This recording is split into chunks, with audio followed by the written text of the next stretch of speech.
നമസ്കാരം. കേരള പോലീസിൻ്റെ ലഹരിക്കെതിരെയുള്ള ഓപ്പറേഷൻ തൂഫാൻ വിജയകരമായി മുന്നോട്ട് പോയിക്കൊണ്ടിരിക്കുകയാണ്.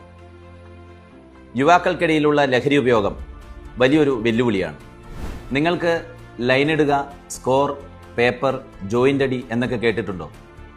MDMA, കഞ്ചാവ് പോലുള്ള മാരക ലഹരി വസ്തുക്കളുമായി ബന്ധപ്പെട്ട കോഡുകളാണിത്. നമ്മൾ അധ്യാപകർക്കും രക്ഷിതാക്കൾക്കും മക്കളുടെ ചെറിയ മാറ്റങ്ങൾ പോലും തിരിച്ചറിയാൻ പറ്റണം.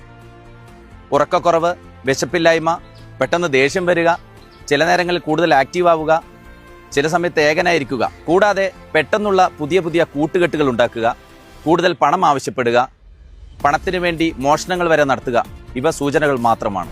മക്കളിൽ ലഹരി ഉപയോഗം ശ്രദ്ധയിൽപ്പെട്ടാൽ ഒരിക്കലും അവരോട് ദേഷ്യപ്പെടാൻ പാടില്ല. നല്ല കൗൺസിലിംഗ് നൽകി സ്നേഹത്തോടെ കൂടുതൽ സമയം ചെലവഴിച്ച് പോലീസ്, എക്സൈസ്, മറ്റ് സാമൂഹ്യ സംഘടനകൾ എന്നിവയുടെ സേവനങ്ങൾ സ്വീകരിച്ച് അവരെ ജീവിതത്തിലേക്ക് തിരിച്ചു കൊണ്ടുവരിക.